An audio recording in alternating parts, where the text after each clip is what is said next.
Hey folks, your boy Adam, and I got to play in a garage yesterday, and I came out with two Cerakote Glocks.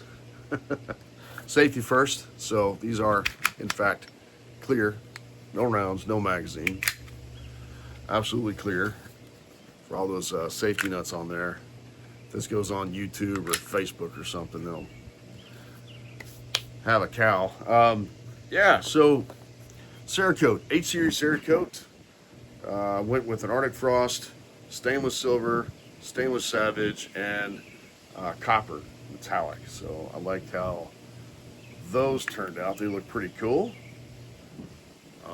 Had enough, obviously, to do two at a time. I was going to do a different pattern with this one, but it was just too labor intensive. I initially had intended to do the slide one color, the frame one color, and then go back where all the stippling is and have a different color for the stippling.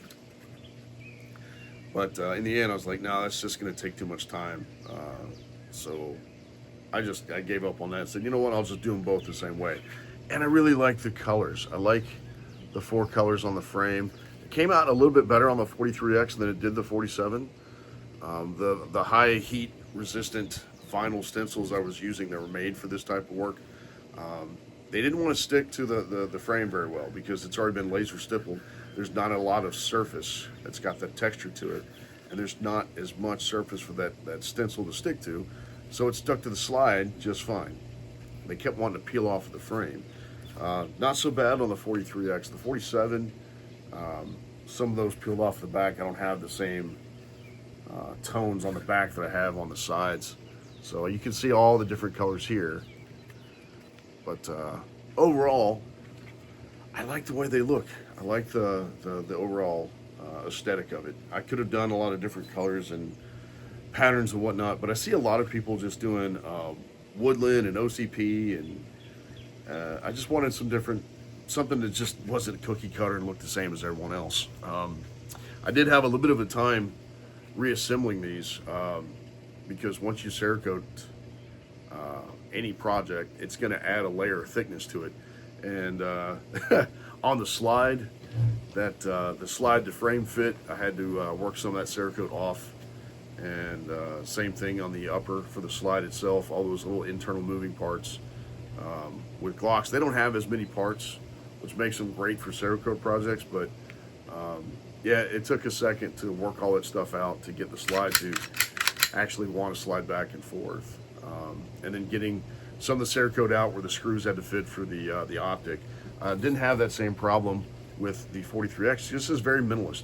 This is still a gun I would probably carry from time to time. So anytime you have a carry firearm, God forbid you ever have to use it, you don't want to have one that's modified because there's a chance that you might get some overzealous attorney, prosecuting attorney type, that says that you did that to make the firearm more lethal. So anytime you carry something, word around the campfire is you really just want to keep it stock. So for this 43X, no modifications to the sight, to the trigger, no mods of any kind other than just a paint job. That's all it is. Whereas this 47 I have, it's got a CMC drop-in trigger, night sights, suppressor height night sights, and the Hollow Sun 407 red dot.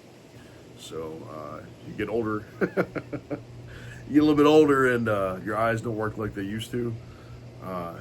If you have to wear bifocals, having a red dot is kind of nice. So, but both of these need to get to the range probably sometime this week. So, got my nice little range bag here. So even match the range bag. So that kind of looks pretty cool. But overall, that was a lot of labor. It was a lot of work to do the Cerakote on those. A couple things I would do different. Next time, I'm not going to use the H series Cerakote paint because it has to cure at a higher temperature. And with polymers, you really don't want to give them that hot. The metal slides for the Glocks have a plastic sleeve where the firing pins are on the spring tension.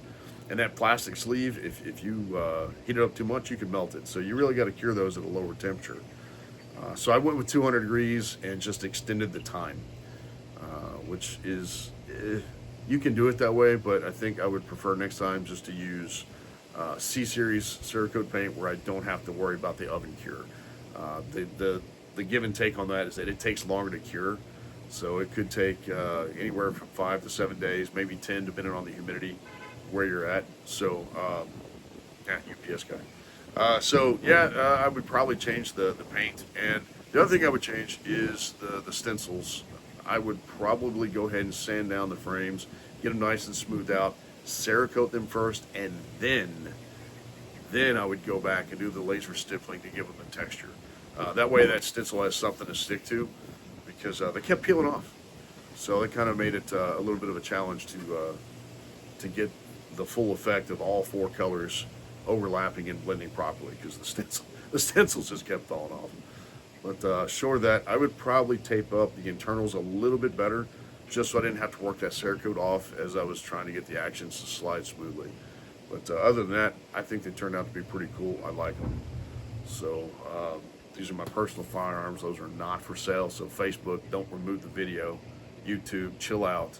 No one's selling guns here. These are my personal firearms, and I'm taking them to the range. So that said, if there's a project you'd like me to do, leave a comment on there. If there's a pattern or a color you want me to try, I'm open to suggestions. Just don't ask me to do the cookie cutter stuff everyone else is doing. They're on YouTube already. Just do something different. Do something unique. In the meantime, hey, shooting is a perishable skill. Get to the range. Practice, practice, practice. We'll see you at the range. Take care.